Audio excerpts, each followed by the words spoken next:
रविंद्रनाथ टैगोर कौन थे जिन्होंने हमारा राष्ट्रीय गान जनगण मन भी लिखा है? रविंद्रनाथ टैगोर 1861 में जन्म हुआ था इनका, 1941 में डेथ हुई थी। एकला चलो एकला चलो Ekla Chalo Re and the national anthem are the most famous songs in the West Bengal and also in India. National anthem यानी कि जनगण मन और एकला चलो एकला चलो एकला चलो रे सबसे ज़्यादा फेमस सॉन्ग है वेस्ट बंगाल में और यहाँ तक कि पूरे इंडिया में रविंद्रनाथ टैगोर के। The writer of these songs was Rabindranath Tagore. This great poet of India was born on 7 May 1861 at Jorasanko in Calcutta. Calcutta में इनका जन्म हुआ था, जोरासंको में। हिज फादर वॉज महर्षि देवेंद्रनाथ टैगोर। इनके फादर का नाम था Maharshi Debendranath Tagore. The eldest son of prince Dwarkanath Tagore. जो प्रिंस द्वारकानाथ टैगोर के सबसे बड़े पुत्र थे, यानी कि रविंद्रनाथ ग्रैंडफादर, यानी कि जो द्वारकानाथ टैगोर थे वो रविंद्रा के ग्रैंडफादर दादाजी थे। His grandfather was a close friend of Raja Ram Mohan Roy.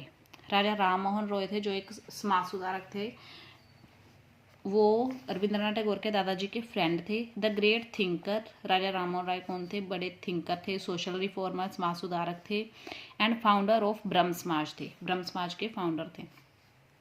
So he joined the ब्रह्म समाज एंड रीड द उपनिषद। इसलिए उन्होंने भी ब्रह्म समाज ज्वाइन कर लिया और उपनिषद पढ़े। ही वर्कड फॉर रिलीजन, उन्होंने धर्म के लिए काम किया, कल्चर के लिए यानी कि संस्कृति के लिए किया, एंड सोशल रिफॉर्म और समाज सुधार के लिए। His life style was aristocratic, उनका जो लाइफ स्टाइल था अरिस्टोक्रेटिक था। He introduced European and maintained a certain status painting. European को इंट्रोड्यूस किया और उन्होंने और कुछ स्टेटस पेंटिंग जो थी उन्हें मेंटेन करके रखा। सो ही वॉज अंडर हैवी डेप्ट, इसलिए वो बहुत बड़े कर्जे के अंदर आ गए थे, कर्जे के नीचे दब गए थे। Which was cleared by Debendranath Tagore, जो किसने उतारा था? देवेंद्रनाथ टैगोर ने, यानी कि उनके देवेंद्रनाथ टैगोर कौन थे? उनके पिताजी, रविंद्रनाथ टैगोर के पापा ने उतारा था उनका कर्जा। But the family did not lose its sanctity and continue to read Upanishad. लेकिन फैमिली ने अपनी सैंक्टिटी यानी कि अपनी पवित्रता नहीं खोई और उपनिषद पढ़ते रहे। लाइक हिज फादर, अपने फादर की तरह Rabindra was also influenced by the Upanishad. जो रविंद्रनाथ टैगोर थे वो भी उपनिषद से इन्फ्लुएंस थे, प्रभावित थे। He was the youngest of his father's 14 children. उनके पापा के 14 बच्चे थे, वो सबसे छोटे थे। He was brought up like an ordinary middle class boy. Normal जो मिडिल क्लास घर के बच्चे होते हैं उसी तरह उनका पालन पोषण हुआ। His mother Sarala Devi was always busy in household duty. उनकी माता का नाम सरला देवी था जो हमेशा घर के कामों में बिजी रहती थी। So he was greatly influenced by his father, इसलिए वो अपने फादर से बहुत ज़्यादा प्रभावित थे। And the teaching of Buddha, और बुद्ध जो थे उनकी टीचिंग से। इन हिज चाइल्डहुड, उनके बचपन में, he was put under the care of the servants, नौकरों की देखरेख में उन्हें रखा गया। Who used to tell them the stories of ancient epic, जो उन्हें प्राचीन एपिक होते हैं जो उनकी स्टोरियाँ बताया करते थे उनके जो नौकर थे। Because he the fact that he stayed alone most of the time, क्योंकि वो ज़्यादातर टाइम अकेले रहे। He became the lover of nature, वो प्रकृति प्रेमी बन गए, नेचर से बहुत प्यार करने लगे वो।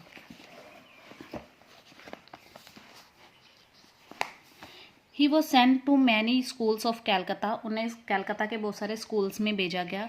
But he had no interest in schools, लेकिन उनका स्कूल में इंटरेस्ट ही नहीं था। His brother Hemendranath taught him at home, उनका एक ब्रदर था हेमेंद्रनाथ, उन्होंने उन्हें घर पे पढ़ाया। But he was not satisfied, लेकिन वो उससे भी सेटिस्फाइड नहीं थे, संतुष्ट नहीं थे। He was sent to England in 1878, फिर 1878 में उन्हें इंग्लैंड भेजा गया। He studied for some time at the university of London under professor Henry Morley, फिर एक प्रोफेसर था Henry Morley university of London में, वहाँ पे ये कुछ टाइम पढ़े। There Loken Palit became his life long friend, वहाँ पे लोकन पालिल नाम का आदमी इनका एक अच्छा दोस्त बन गया, लाइफ लॉन्ग फ्रेंड बन गया। हु ऑलवेज एनकरेज हिम, जिसने इन्हें हमेशा एनकरेज किया, प्रेरित किया। He return to India in 1881, 1881 में रविंद्रनाथ टैगोर फिर इंडिया आ गए। He learned Bangla, Sanskrit, English, science and music at home, घर पे इन्होंने बंगला लैंग्वेज सीखी, संस्कृत सीखी, इंग्लिश सीखी, साइंस और म्यूजिक भी सीखी। He was much influenced by Kalidas, दांते एंड शेक्सपियर, ये सारे राइटर हैं इनसे रविंद्रनाथ टैगोर प्रभावित थे, कालिदास से, दांते से, शेक्सपियर से। शेक्सपियर इंग्लिश के राइटर हैं। After the death of his mother in 1875 में उनकी माता की डेथ होगी। उसके बाद he was looked after by his youngest sister in law Kadambari Devi. फिर इनकी देखभाल इनकी जो सबसे छोटी भाभी थी कदम्बरी देवी उसने की with great care and affection, बहुत ही प्यार और स्नेह से। She was wife of his elder brother Jyotirindranath. वो किसकी वाइफ थी? उनके जो बड़े भाई थे ज्योतिरिंद्रनाथ, उनकी, Jyotirindranath Tagore. She was a friend and true companion of the poet. वो पोएट की यानी कि रविंद्रनाथ टैगोर की असली कंपेनियन, साथी थी और फ्रेंड भी थी। ही वॉज मैरिड मृणालिनी देवी। रविंद्रनाथ टैगोर की मैरिज होगी, शादी होगी मृणालिनी देवी से ऑन 9 दिसंबर 1883 में। He became the secretary of आदि ब्रह्म समाज and condemn the Hindu caste system. वो आदि ब्रह्म समाज के सेक्रेटरी बन गए और जो हिंदू कास्ट सिस्टम है उसका विरोध किया। एंड अदर ऑर्थोडॉक्स कस्टम, और जो भी विरोधाभास जो रीति रिवाज थे, कुरीतियाँ थी, उनका विरोध किया। He joined the second session of the Indian National Congress. Indian National Congress का जो दूसरा सेशन हुआ था उसमें इन्होंने भाग लिया। And sang the opening song composed by himself. और जो ओपनिंग सॉन्ग था, जैसे स्वागत गीत हुआ है, वो इन्होंने कंपोज किया था, इन्होंने बनाया था, वही गाया वहाँ पे। He had 3 children. इनके 3 बच्चे थे। ये खुद 14 भाई बहन थे, आगे जाके इनके 3 बच्चे हुए रविंद्रनाथ टैगोर के। His father asked him to look after the family state of north Bengal and south Orissa. उसके फादर ने उन्हें बोला था कि जो फैमिली स्टेट है उनकी देखभाल करे, नॉर्थ बंगाल में है कुछ साउथ उड़ीसा में है। So he settled at Shelaidaha in order to supervise the family estate. इसलिए वो फैमिली स्टेट को सुपरवाइज करने के लिए, संभालने के लिए शैलिदा में सेटल हो गए, रहने लगे। ड्यूरिंग दिस पीरियड, इस समय के दौरान, he came in contact with nature. वो प्रकृति के कॉन्टैक्ट में आए, संपर्क में आए। And got complete knowledge of the joy and sorrow of human life. और इंसानी ज़िंदगी के जो खुशियाँ और दुख होते हैं, इनकी पूरी नॉलेज इनको मिल गई। He wrote in both Bengali and English. इन्होंने बंगाली भाषा में भी लिखा और इंग्लिश में भी लिखा है। इन हिज चाइल्डहुड, इनके बचपन में, he wrote Banaphul a narrative poem. इन्होंने अपने बचपन में ये बनफुल नाम की एक पोएम लिखी थी, विच कंटेन्स 7000 लाइन्स, जिसमें 7000 लाइनें थी। इन इंग्लैंड में ही रोट मैनी पोएम्स। इन्होंने बहुत सारी पोएमें लिखी जब पढ़ने गए थे इंग्लैंड में। अमंगस्ट दैम, उनके बीच, उन पोएमों में बागना हृदय नाम की भी एक पोएम है। Is an expression of Joy and सोरो, जो जॉय और सोरो को व्यक्त करती है, यानी कि खुशी और दुख को। His earliest writing in prose और पोइट्री में इनकी जो सबसे अर्लीस्ट राइटिंग है, सबसे लास्ट की राइटिंग है, had begun to be printed in 1875। वो 1875 में छपनी शुरू हो गई थी। His literary career covered more than 60 year. उनका जो साहित्यिक करियर है वो 60 साल से ज़्यादा का था। He received the Nobel prize for his work Gitanjali. ये सबसे इम्पोर्टेंट है, जनरल नॉलेज का क्वेश्चन है। गीतांजलि में इन्होंने नोबल प्राइज, इन्होंने गीतांजलि नाम की बुक लिखी थी, उसके लिए इन्हें नोबल प्राइज़ मिला। A collection of short poem in 1930 में लिखी थी। इस बुक में क्या था? शॉर्ट पोएम थी, बहुत सारी शॉर्ट पोएम की कलेक्शन थी ये book. Mahatma Gandhi called him गुरुदेव। जो महात्मा गांधी थे वो इन्हें गुरुदेव बुलाते थे। George the British king gave him the title of knighthood.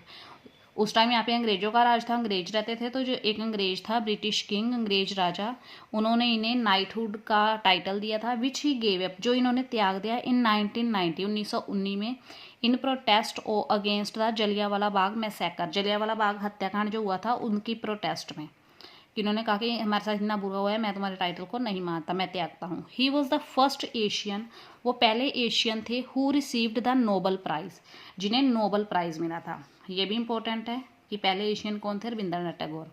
He died in 1941 में इनकी डेथ हो गई।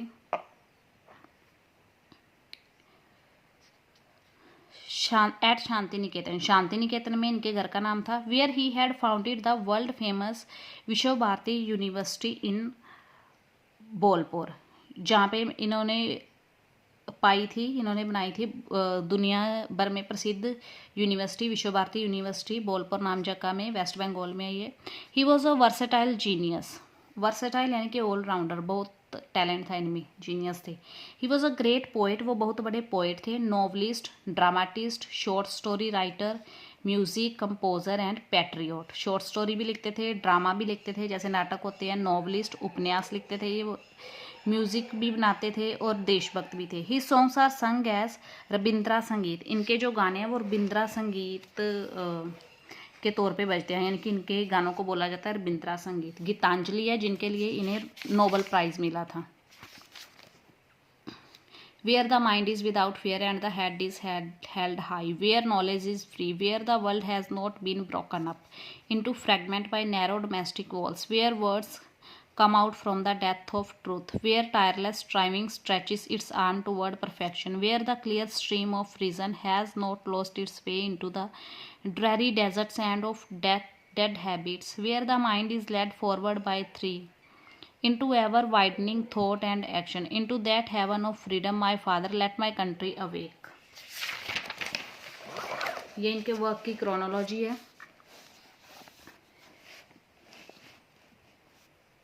संध्या संगीत 1882 में पब्लिश हुआ था, प्रभात संगीत 1882, Shaishav Sangeet and Chhabiogan 1883, Kadio Komal sharp and flats 1886, Manasi the desert she 1890, Ganerbashi 1893, Sonar Tari golden boat 1893, चीलाली 1896, काहिनी कथाओं काहिनी कल्पना कशिलिका Naivedya Smaran Shishu Utsarga, Kheya the gardener the crescent, fruit gathering Balaka, stray bird Palataka, Purabi Mahua, Banabani the paradises, Punashcha Arogya Janmadine. All these poem except the child को छोड़ के जो सारी पोइम है वो बंगला में यानी कि बंगाली भाषा में लिखी गई, बंगला में लिखी गई। लेटर दे वर ट्रांसलेटेड इनटू इंग्लिश, बाद में इन्हें